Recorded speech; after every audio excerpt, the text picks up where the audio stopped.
tardes, hermanos. Bienvenidos una vez más a nuestro estudio. Qué gozo volver otra vez a tener esta oportunidad de contactarnos y así ser edificados con la palabra del Señor. Vamos a continuar con nuestro tema sobre cómo prepararme para el matrimonio. Y estamos en la división de nuestro estudio, conozca qué es el matrimonio. Y hemos mencionado anteriormente varias cosas en relación a lo que es el matrimonio. Vamos a hacer un breve repaso de lo último que vimos en la reunión anterior. Vimos que para poder tener un buen matrimonio, entonces debemos primero, en primer lugar, poner la cabeza. Eso implica, piénselo bien, piénselo mucho, piénselo 1000 veces si es posible, ¿verdad? Porque no es algo para un rato, es para toda la vida. Y luego vimos que en segundo lugar debemos poner el corazón, o sea, amar a pesar de. No amar porque, sino amar a pesar de. Y vimos también que debemos renunciar a los deseos personales para de esa manera poder lograr propósitos más elevados en nuestra vida y en nuestra relación. Y finalmente vimos que debemos decidir por la voluntad de Dios para no hacerlo en yugo desigual. Decidir por la voluntad de Dios es de trascendental importancia para nuestra vida. Hacer esta decisión y llevar a cabo esta unión fuera de la voluntad de Dios solo traerá consecuencias drásticas o negativas a nuestra vida. Muy bien, vamos a seguir pensando sobre esta división de nuestro tema y vamos ahora para ver que para un buen matrimonio y para que funcione bien, ese matrimonio entonces debe tener algunas cosas y debemos nosotros entonces saber ciertas cosas. Entonces, para que un matrimonio funcione bien, debo, en primer lugar, saber que las cosas tienen un precio a veces muy alto. Y normalmente no nos gusta pagar, el alto precio que las cosas tienen. Generalmente siempre queremos lo más fácil, lo más barato y a veces no nos importa ni siquiera la calidad. Pero realmente debo saber que las cosas tienen muchas veces un precio más alto de lo que nosotros tenemos o de lo que nosotros nos imaginamos. Y eso no solamente tiene que ver con el aspecto económico, pero a veces con el hecho de la espera en la voluntad del Señor, esperar que el Señor nos muestre de alguna o de varias formas cuál es su voluntad para este aspecto de nuestras vidas.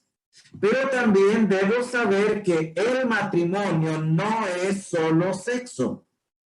Todo joven y toda señorita, soltero y soltera que está pensando unir su vida en matrimonio con alguien debe saber esta verdad. El matrimonio no es solo sexo. Es verdad que esta es una parte importantísima en la relación matrimonial, pero no solamente es eso la vida matrimonial. Y cuando el joven o la señorita está pensando en que se va a casar y va a unirse en matrimonio, solamente para eso o por esa razón va a decepcionarse recién comenzando la vida matrimonial. Entonces, debo entender que a pesar de que la intimidad es una parte importantísima en la relación de todo matrimonio, eso no es el todo. Hay muchos otros aspectos importantísimos en todo lo que es el compartir, el convivir el uno con el otro, que van más allá de un acto sexual. Es muy probable que por algunas razones tengamos conceptos equivocados en relación a este aspecto de la vida matrimonial. Vamos a Primera de Pedro, el capítulo 3 y el versículo 7. Primera de Pedro, capítulo 3 y el verso 7. Este es un mensaje, una enseñanza, una reflexión de Pedro para nosotros los varones y muy especialmente aquellos que ya estamos casados. Dice así el apóstol Pedro: vosotros, maridos, igualmente vivid con ella sabiamente, dando honor a la mujer como a vaso más frágil y como a coheredera de la gracia de la vida, para que vuestras oraciones no tengan estorbo. Evidentemente, Pedro aquí nos instruye a que seamos sabios y a que vivamos sabiamente con nuestras esposas. En el contexto del pasaje, o sea, versículos 6 hacia atrás, allí tenemos la enseñanza de cómo debe ser la esposa. Pero es interesante también que al par de esa enseñanza de cómo debe ser la esposa, cómo debe comportarse, también está la instrucción para aquellos que somos esposos. Y esa instrucción es a procurar vivir sabiamente con la esposa. Vivir sabiamente con ella implica todos los aspectos de la vida y de la relación que haya en la vida matrimonial. Es el hecho de estudiarla, de conocerla, de comprenderla, de entenderla, de amarla, de apreciarla y de valorarla. Y todo eso demanda esfuerzo y sacrificio de parte del esposo. Y todo eso ella lo necesita para vitalizar su vida y su relación. En gran medida, en gran parte, hermano, el buen funcionamiento de un matrimonio recae en el tipo de esposo que lo forma.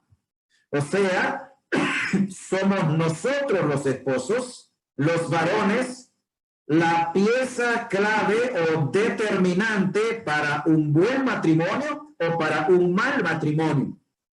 Y por esa razón la responsabilidad de liderar recae no por elección propia, sino por voluntad divina, recae sobre el varón.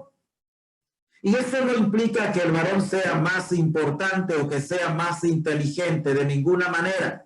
En la soberana voluntad de Dios, Él determinó que fuese el varón el cabeza del hogar, el representante del hogar, el líder del hogar, no el talibán, no el coronel, no el general, no el mandamás, porque la idea de cabeza no son esas, sino el hecho de liderar amablemente en todos los aspectos y los campos de la vida del matrimonio. Entonces debo entender que hay muchísimos otros aspectos en los cuales nosotros debemos invertir tiempo, espacio y todo lo necesario para que el matrimonio funcione bien. Pero debo tener muy claro que el matrimonio no es solo sexo. En tercer lugar, debes saber que en un momento determinado de la vida, después de casarnos,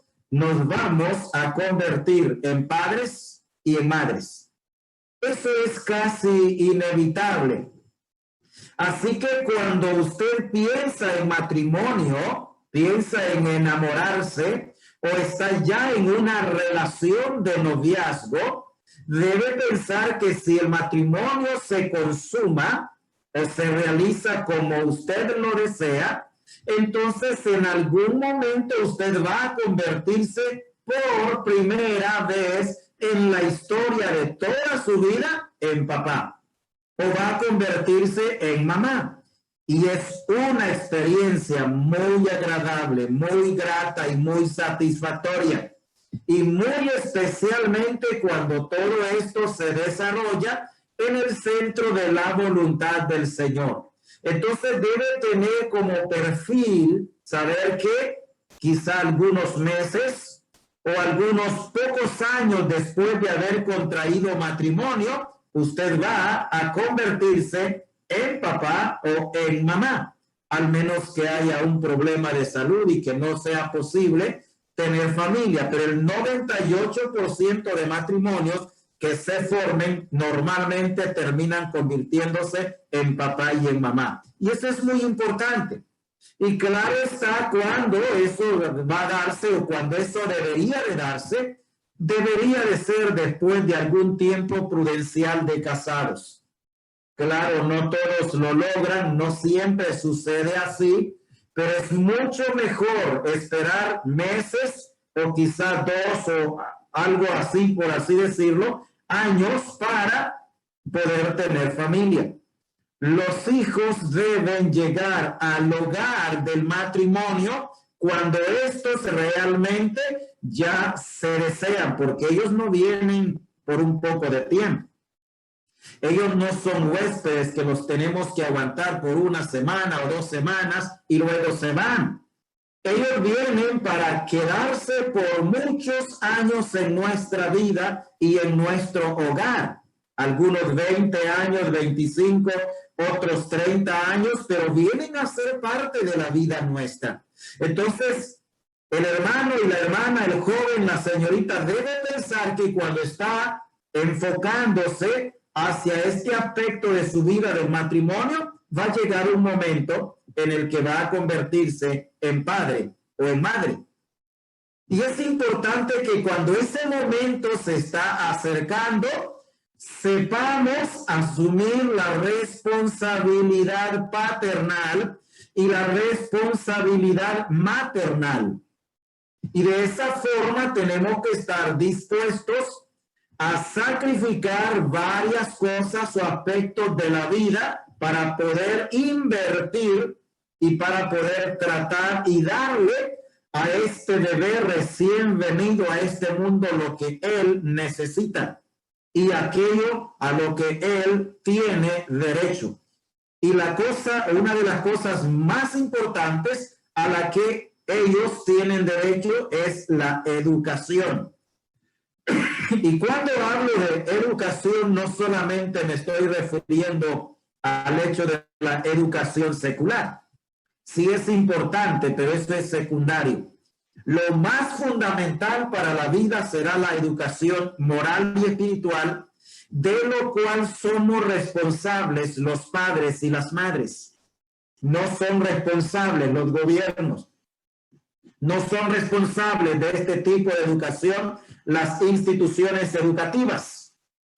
No son responsables de este tipo de educación las trabajadoras del hogar. No, es papá y es mamá.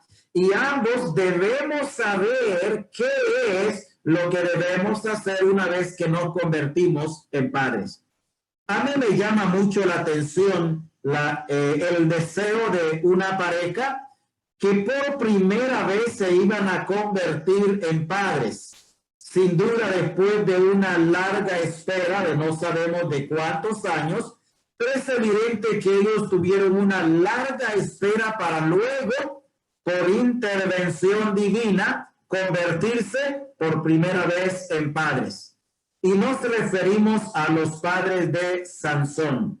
Manoa es el nombre del padre de Sansón. El nombre de su madre, la escritura no nos lo revela. Pero vamos al libro de Jueces, el capítulo 13, versos 8 al 14.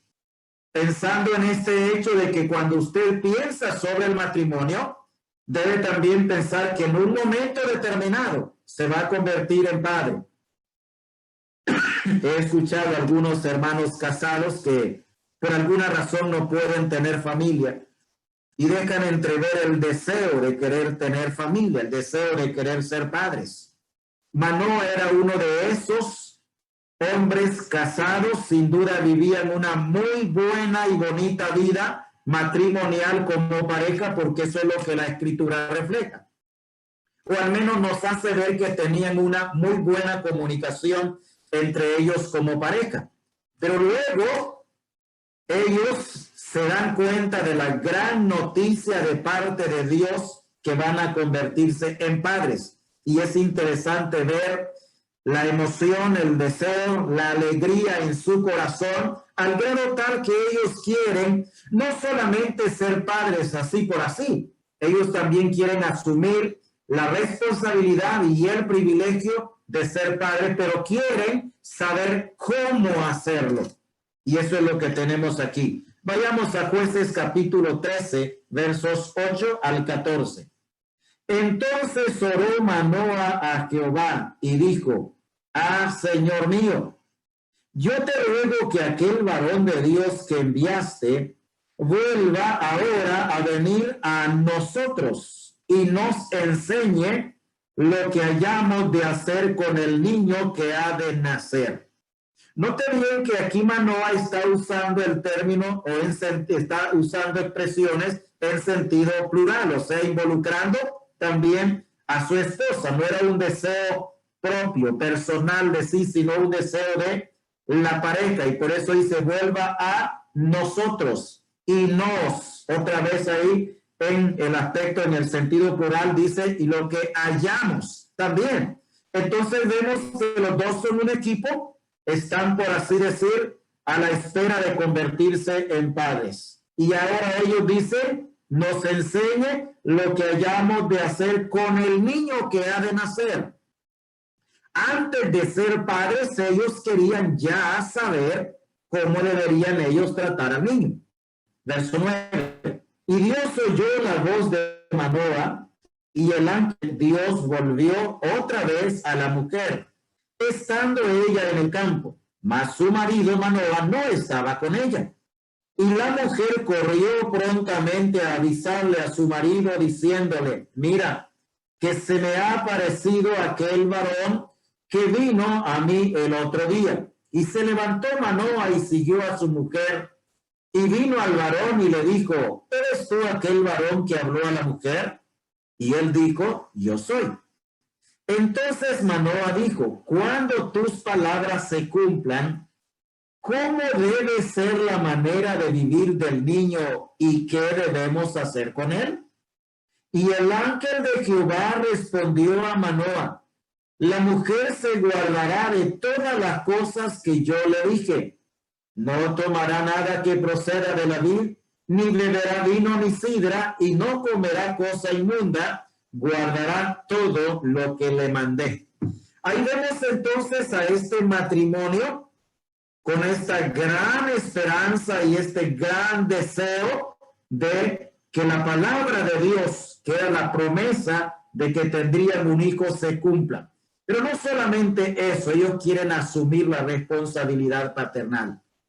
Siempre cuando hablo sobre este aspecto de familia, siempre digo: si usted no va a dedicarle el tiempo a los hijos que quiere tener, hace bien en no tenerlos, porque es irresponsable traer a este mundo hijos y dejarlos en manos de otros. Si no tiene la capacidad y no está dispuesto a pagar el precio de sacrificar para educar moral y espiritualmente usted mismo, sus hijos, hace bien en no traerlos a este mundo. La responsabilidad paternal y maternal pesa, y pesa mucho, y tenemos que enfrentarla con responsabilidad. Independientemente de cuáles sean los resultados que hayan al final en los hijos, es nuestra responsabilidad el hacer todo lo que esté a nuestro alcance para darles a ellos la instrucción y la enseñanza moral y espiritual a la cual ellos tienen derecho. Vamos a Deuteronomio capítulo 6, versos 6 al 9. Libro de Deuteronomio, capítulo 6, versos 6 al 9. Dice así la Escritura, capítulo 6, versos 6 al 9. Y estas palabras que yo te mando hoy estarán sobre tu corazón, y las repetirás a tus hijos, y hablarás de ellas estando en tu casa, y andando por el camino, y al acostarte, y cuando te levantes. Y las atarás como una señal en tu mano, y estarán como frontales entre tus ojos. Y las escribirás en los postes de tu casa y en tus puertas. Hasta ahí nomás la lectura. Quiero que notemos que el ambiente en el cual debería de crecer un niño hebreo por determinación de Dios era el ambiente de la palabra de Dios. ¿Por qué razón? Porque los padres tenían la responsabilidad de hablarles la palabra de Dios, de repetirles la palabra de Dios cuando estuviesen juntos en casa. Luego también andando por el camino. Luego también cuando van a acostarse o a dormir. Y luego también cuando se levanten. Aquí vemos en un lapso, por así decirlo, en un periodo de tiempo de quizá unas 24 horas, 4 veces ellos deberían de tener contacto con la palabra de Dios. Estando en casa, andando por el camino o de viaje, cuando se acuestan y cuando se levanten. Entonces, al menos en un aproximado de 24 horas, 4 veces debían de tener un contacto serio con la palabra de Dios. Además de eso, hacia cualquier lado que ellos pudiesen mirar en su casa o a la entrada de su casa, lo que encontrarían sería una porción de la palabra de Dios. Eso nos muestra entonces que el ambiente para los hijos de nosotros los creyentes se llama el ambiente de la palabra de Dios. Entonces, cuando usted, hermano y hermana, piensa en casarse, piensen que en algún momento va a ser padre y va a ser madre y que debe asumir la responsabilidad de la enseñanza, la instrucción y la educación moral y espiritual de sus hijos. Se parezcan a usted o se parezcan al abuelo, a la abuela o a la suegra, a quien sea, son sus hijos. Y es su responsabilidad el hecho de darles a ellos instrucción, formación, especialmente en el área moral y en el área espiritual. Y eso demanda trabajo, esfuerzo, sacrificio, y es algo que hay que hacerlo diariamente. Y hay que hacerlo a través de todos los años de la vida de ellos. Eso va a demandar un poco de sacrificio, de empeño de parte de los padres, pero debemos hacerlo. Es nuestra responsabilidad. Así que cuando piensa en matrimonio, piensa en casarse, en esa muchacha linda, en ese muchacho hermoso y todo lo demás, piense lo que va a venir despuesito, unos meses o unos añitos después de casado. Viene también otra responsabilidad, que es la responsabilidad paternal. Y sí es posible desarrollar esa responsabilidad. Es posible hacerlo. Y es cuestión de crear el hábito en la vida hogareña y en la vida familiar. Durante el tiempo de nuestros hijos en casa, desde antes de nacer hasta después que ellos se han ido de casa, tuvimos durante todo ese tiempo y todos esos años de vida devocionales familiares todos los días, por las mañanas, todos los días antes que ellos fuesen a las clases, ya sea de kinder, escuela, colegio, lo que sea. Antes de eso ya habíamos tenido un tiempo en la presencia del Señor. La lectura de una porción de la palabra de Dios, la memorización, cantos, oración algo breve, antes que ellos fuesen a la escuela, a las aulas de enseñanza secular durante toda su vida. Por las noches también siempre leíamos una porción de la palabra de Dios durante todos los días de su vida. Eso era parte de la vida, de la norma y del hábito de la vida de nuestro hogar. Aún hasta el día de hoy que ellos están fuera, seguimos mi esposa y yo teniendo todos los días nuestro devocional. Ahora ya no es familiar, sino matrimonial, porque nuestra familia ya está fuera. Pero todos los días por la mañana, después de nuestro desayuno, tenemos nuestro tiempo devocional. Es parte de la vida y del hábito que el creyente, todo creyente y todo hijo de Dios debe desarrollar. Entonces, es bueno saber eso, a lo cual usted va a enfrentarse en el futuro.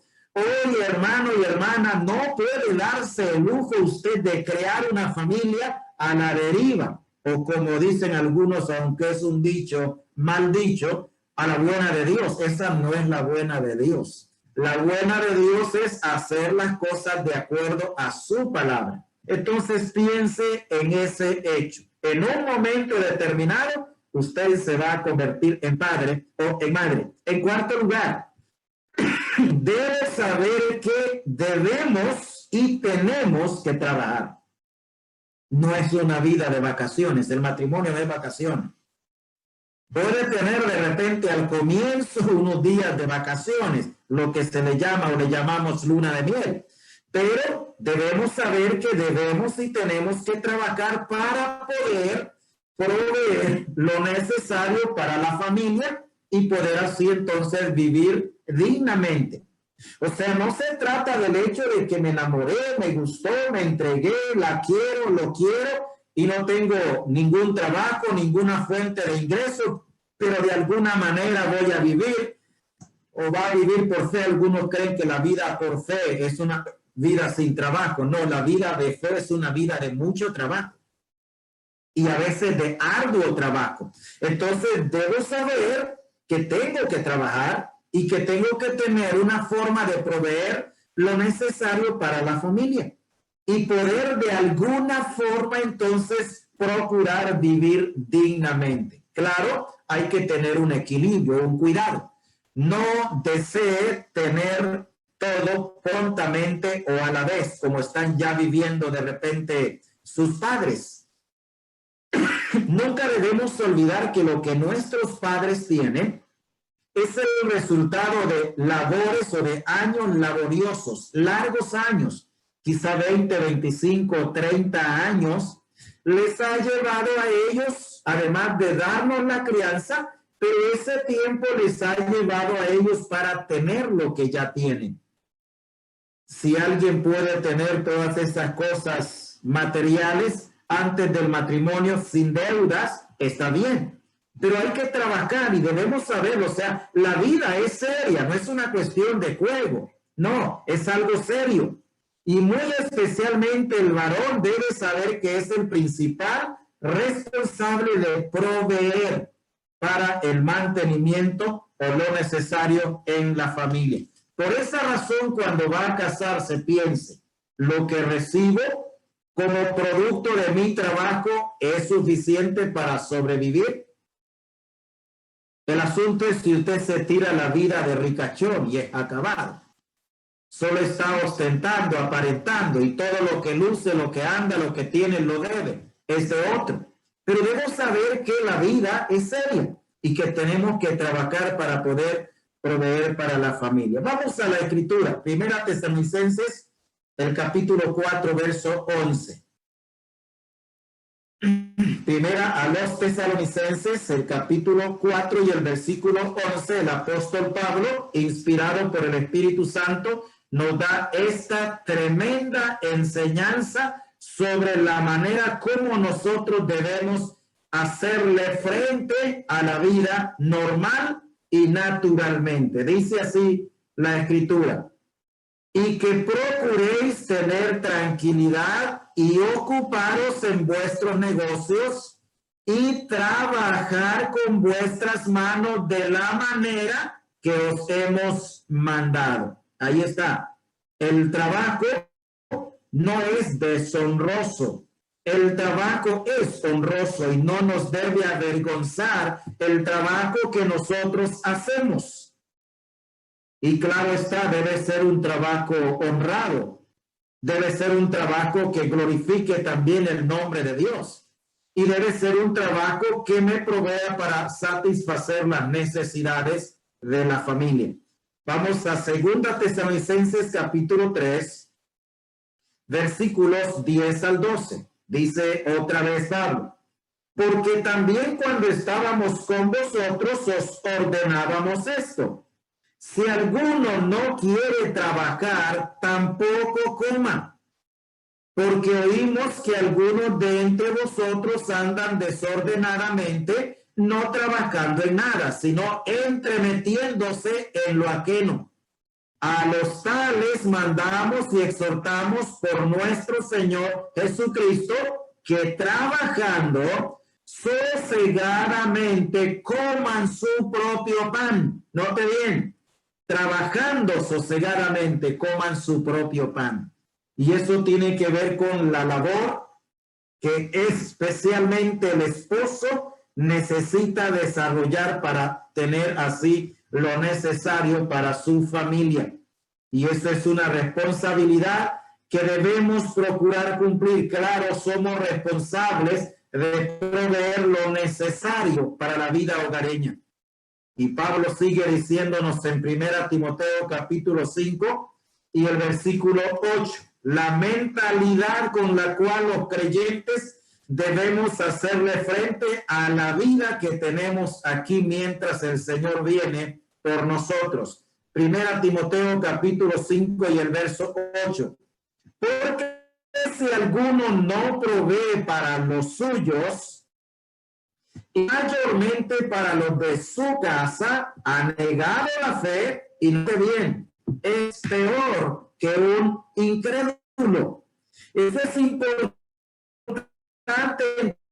entonces que lo entendamos. Debo saber que tengo que trabajar para proveer lo necesario para la familia y para poder de esa forma entonces vivir dignamente. La Escritura también, el mismo apóstol Pablo nos enseña que teniendo sustento y abrigo estemos contentos. ¿Por qué? Porque esas cosas son necesarias y son básicas para la vida de una familia. En quinto lugar, debemos saber que debemos ajustarnos a un presupuesto familiar para no vivir siempre endeudados.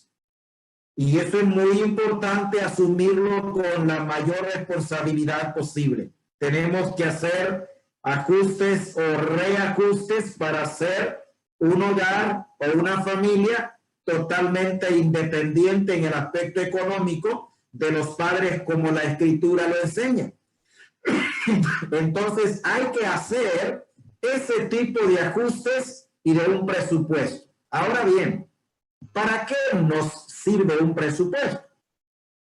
Pues precisamente nos ayuda a saber el costo de lo que queremos realizar y a saberlo por adelantado. Si usted va, por ejemplo, a construir una casa, usted tiene que tener un presupuesto para saber si lo que tiene le ajusta.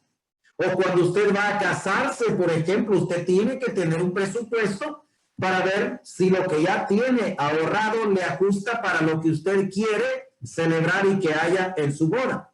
Entonces, pero una vez que el matrimonio se establece, también necesitamos tener un presupuesto familiar para ajustarnos a ese presupuesto y procurar vivir dentro de ese presupuesto y educarnos de manera tal que no estemos gastando más de lo que estamos ganando. Porque si gastamos más de lo que ganamos, entonces vamos a vivir siempre endeudados, siempre con préstamos, siempre con dado y cosas por el estilo. Y cuando el cheque nos viene, ya se debe todo. La Escritura nos enseña a ser buenos administradores. Debemos aprender a administrar lo que llega a nuestras manos. Muchos matrimonios tienen dificultades por la cuestión del dinero. Pero el asunto del dinero no es el problema mayor, lo bastante o lo poco que nosotros tengamos como entrada.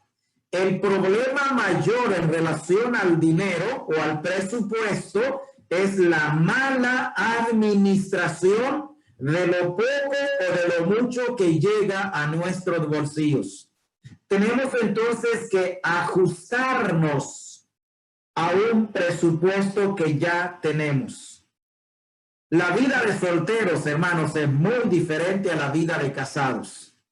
Aún el sacrificio que a veces hayamos tenido que hacer como solteros es muy diferente al sacrificio de casados. Porque cuando es soltero usted se las arregla más fácilmente solo que cuando ya es casado.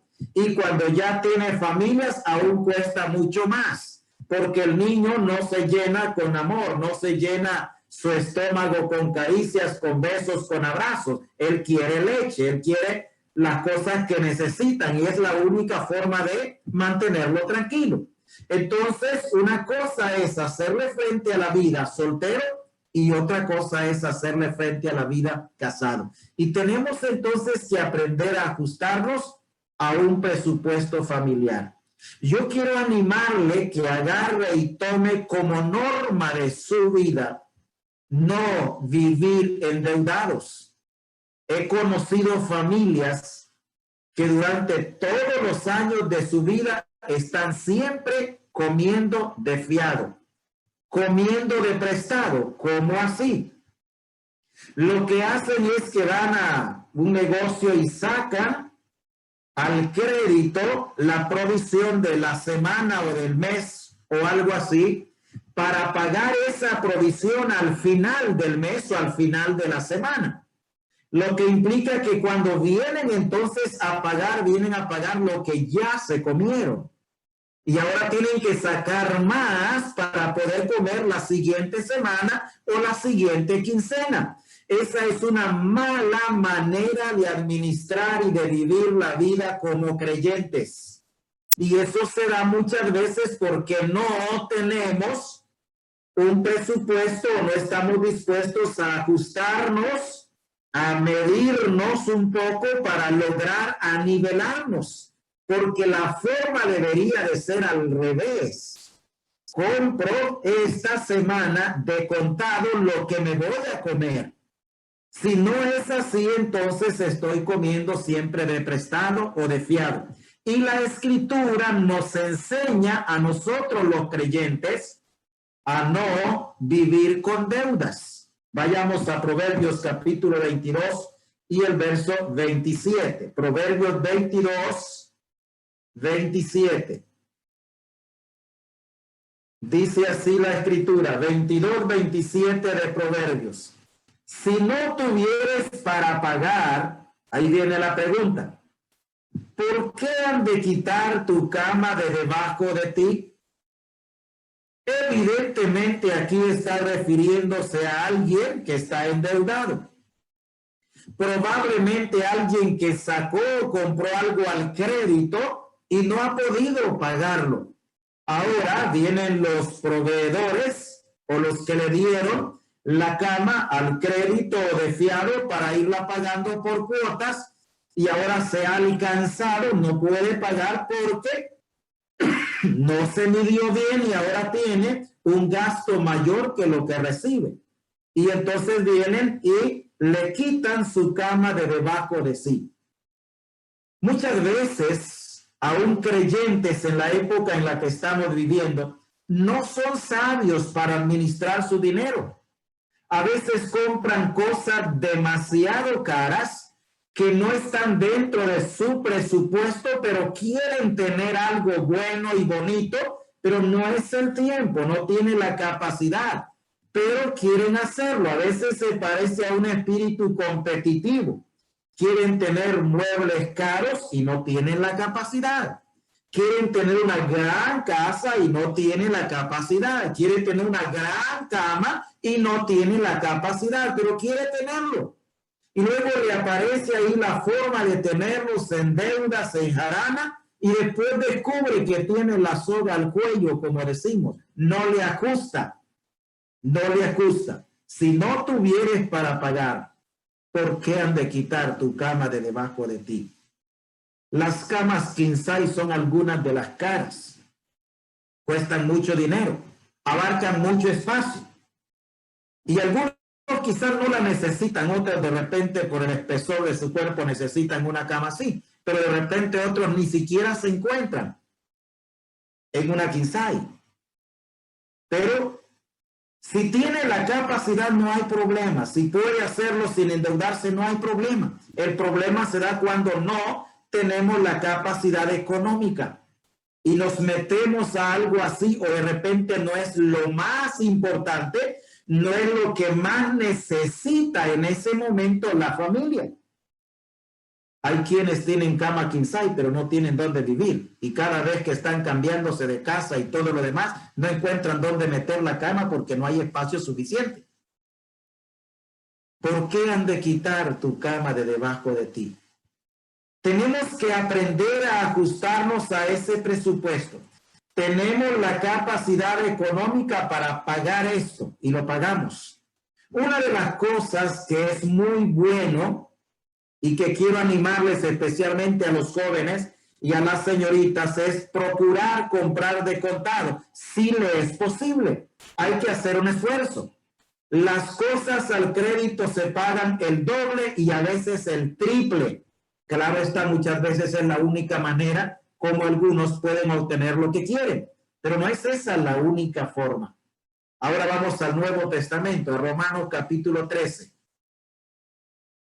Romanos el capítulo 13, versículo 8. Es el apóstol Pablo aquí enseñándonos estas importantísimas lecciones sobre estos aspectos de la vida humana. Dice así: no debáis a nadie nada, sino el amaros unos a otros, porque el que ama al prójimo ha cumplido la ley. No debáis a nadie nada. Eso sería el ideal, y es un ideal alcanzable que el creyente debe tener en su vida. Procurar vivir sin deudas. Y cuando hablo de deuda, estoy hablando de algo que no tengo la capacidad de pagar. Es muy diferente cuando hablamos de un contrato de compraventa, en donde usted se compromete a pagar algo a plazos y está pagándolo fielmente. Eso no es una deuda en sí, aunque usted lo debe, pero está siendo fiel, cabal y cumplido en aportar o en pagar sus cuotas mensualmente o según el acuerdo o el contrato que tenga. Pero una deuda, o sea, es cierto que ese tipo de contrato puede caer en carácter de deuda cuando usted se alcanza y cuando usted no puede pagarlo. Ahí sí. Pero muchas veces caemos en ese tipo de cosas de forma innecesaria. Fíjense, hermano y hermana, que muchos creyentes viven toda una vida laborando, trabajando y tienen buen trabajo, ganan un buen sueldo, pero no administran bien. Y al administrar bien, entonces se envejecen y ni siquiera han logrado adquirir un techo. No lo tienen, porque tienen una mala forma de administrar el recurso que les llega. Y algunos ganan bastante dinero mensualmente, tienen un trabajo fijo, trabajan con el gobierno, con una empresa, pero no se han querido ajustar a un presupuesto que les permita lograr adquirir siquiera un techo para dejar de andar de casa en casa o alquilando en uno y en otro lado. También debemos saber que la vida no es tan cómoda, ni es tan fácil como a veces nos parece ser. Se requiere trabajo, sacrificio y esfuerzo. Entonces debe entender esta verdad. La vida no es tan cómoda, ni es tan fácil como muchas veces parece ser. A veces hay que pasar momentos de limitancia extrema, en donde no podemos tener lo que queremos. A veces ni siquiera podemos comer lo que nos gustaría comer. Tenemos que limitarnos en ese sentido y debe saber tanto el caballero como la señorita que la vida no es tan cómoda, ni es tan fácil como muchas veces parece o nos han hecho creer. Habrá momentos de repente de dificultad.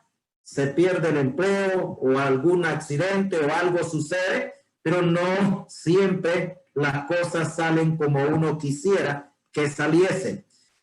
También debemos saber que el matrimonio, una vez que se establece, no se debe disolver por ninguna razón.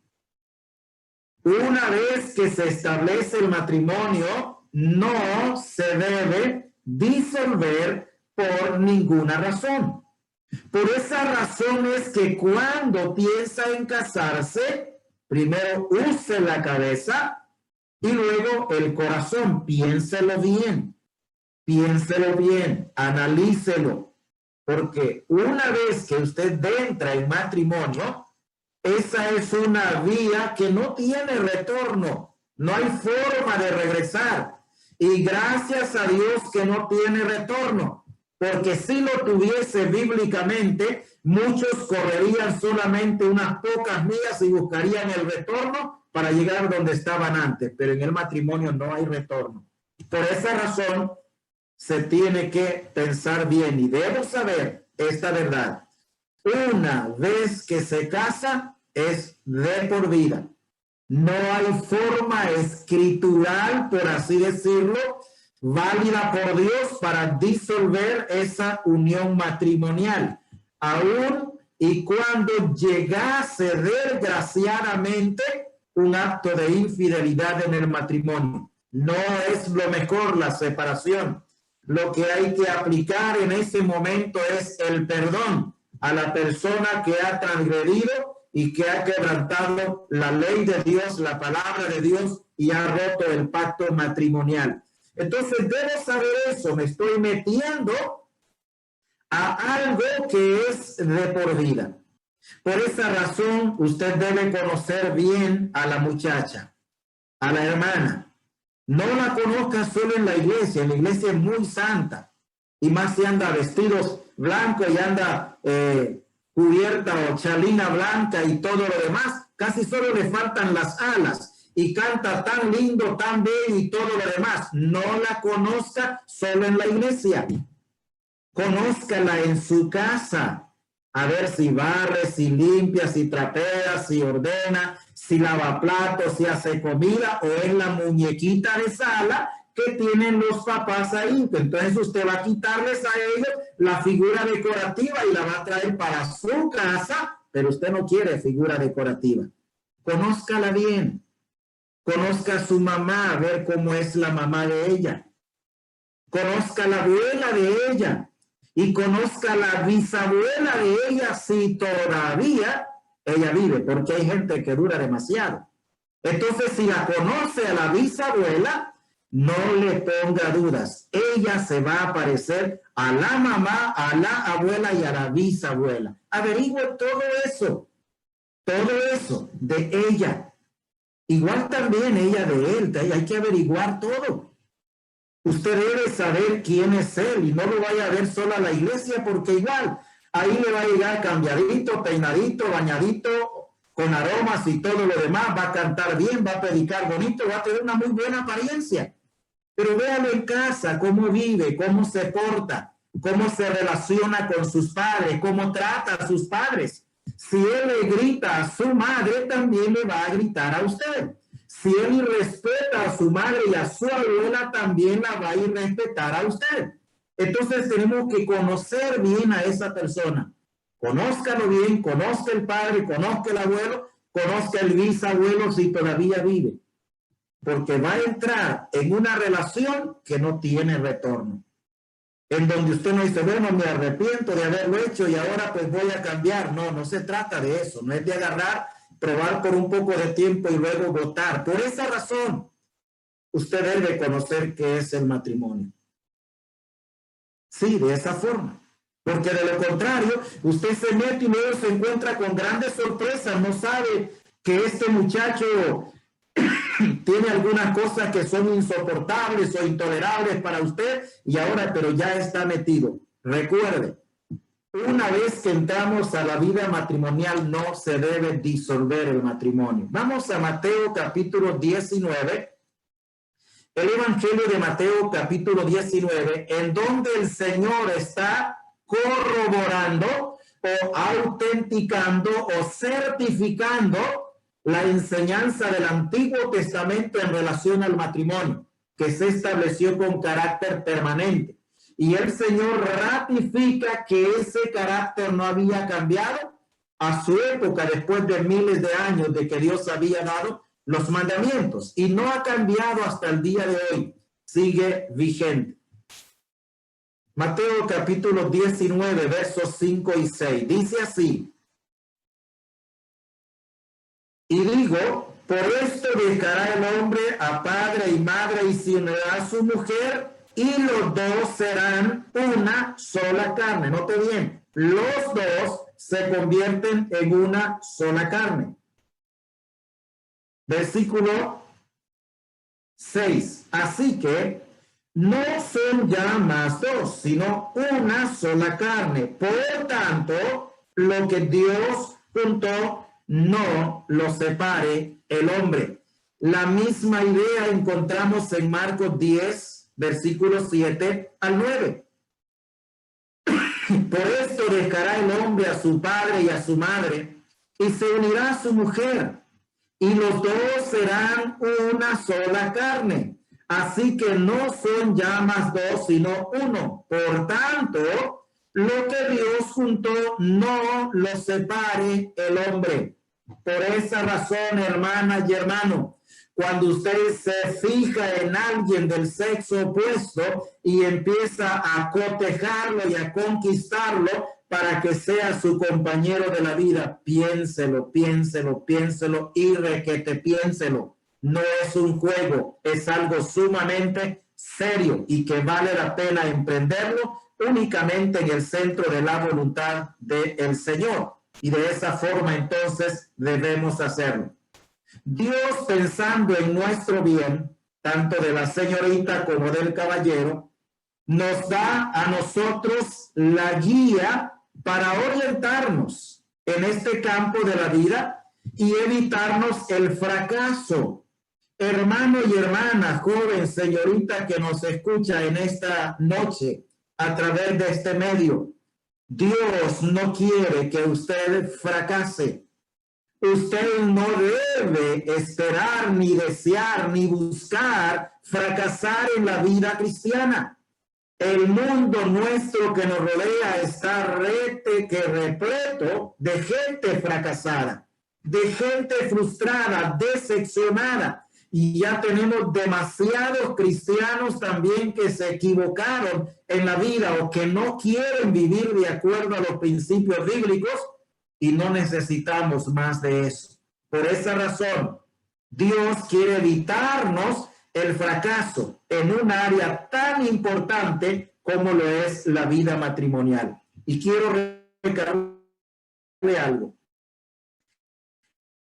Nadie mejor que el Señor puede buscarle a usted la persona que Él mismo ha creado para que sea su complemento.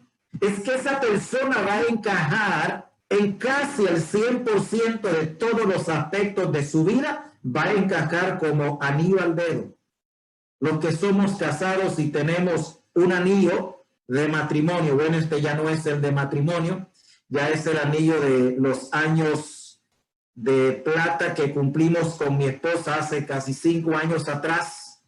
Entonces, encaja también que usted no tiene que esforzarlo, como está a la medida, usted lo toma, lo introduce sin presión y ya.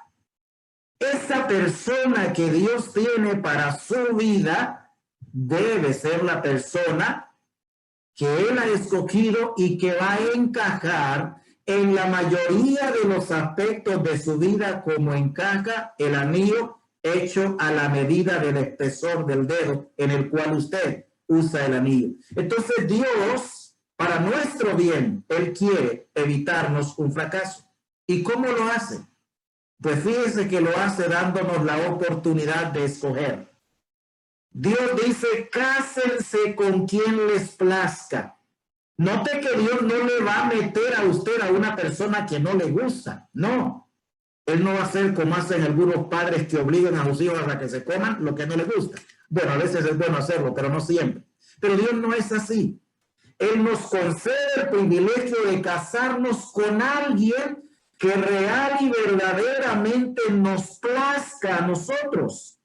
Por esa razón, la persona con la cual usted va a unir su vida debe ser la persona que llena todas las expectativas, no los idealismos, las expectativas que usted tenía para su vida. Y dice el Señor, cásense con quien les plazca, pero, y es un pero grande, debe ser en la familia de la fe.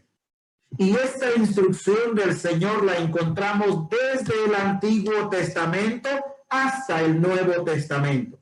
Vamos al libro de Números, el capítulo 36, versos 6 y 10. Libro de Números, capítulo 36, versículo 6 y 10. Dice así: esto es lo que ha mandado Jehová acerca de las hijas de Zelofead, diciendo: cásense como a ella les plazca. Note bien qué bonito este detalle.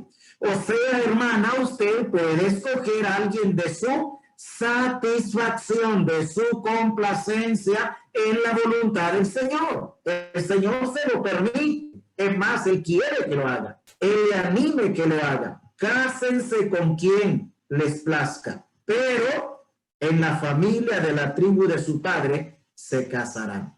Ahí está el mandato del Señor. Ahora, ¿qué hicieron las hijas de Zelofead? Mire el verso 10. Como Jehová mandó a Moisés, así hicieron las hijas de Zelofead. Note bien, ellas obedecieron al mandato de Dios sobre este aspecto de su vida. En segundo lugar, cásense con quien quieran, dice el Señor, con tal que sea en el Señor. Y vamos a Primera de Corintios, capítulo 7, verso 39. Primera de Corintios, capítulo 7, versículo 39. Dice así: la mujer casada está ligada por la ley mientras su marido vive. Pero si su marido muriere, libre es para casarse con quien quiera, con tal que sea en el Señor. Y finalmente, hermanos, si nos casamos fuera de la voluntad de Dios, las consecuencias son terribles. Usted puede leer Josué capítulo 23, versículos 11 al 13, y ahí va a encontrar 4 cosas negativas que vendrían como castigo sobre cualquier israelita que se casase fuera de su gente, fuera de su nación. Y ahora le va a pasar exactamente lo mismo a cualquier creyente que se case con un no creyente. Tendrá lazos, tendrá azote, tendrá tropiezos y tendrá espinas en su vida matrimonial. Entiendo que a ninguno de ustedes, los solteros, les gustaría vivir una vida bajo lazos, una vida bajo azotes, una vida bajo tropiezos y una vida bajo espinas. ¿Queremos evitar esto? Hagamos la voluntad de Dios. Bien, nuestro tiempo sobrepasó. Nos quedamos aquí. Muchísimas gracias. El próximo lunes seguiremos en la voluntad del Señor con otra división de nuestro tema. Establezca 3 bases fundamentales. Gracias y que el Señor pueda bendecirnos con su palabra.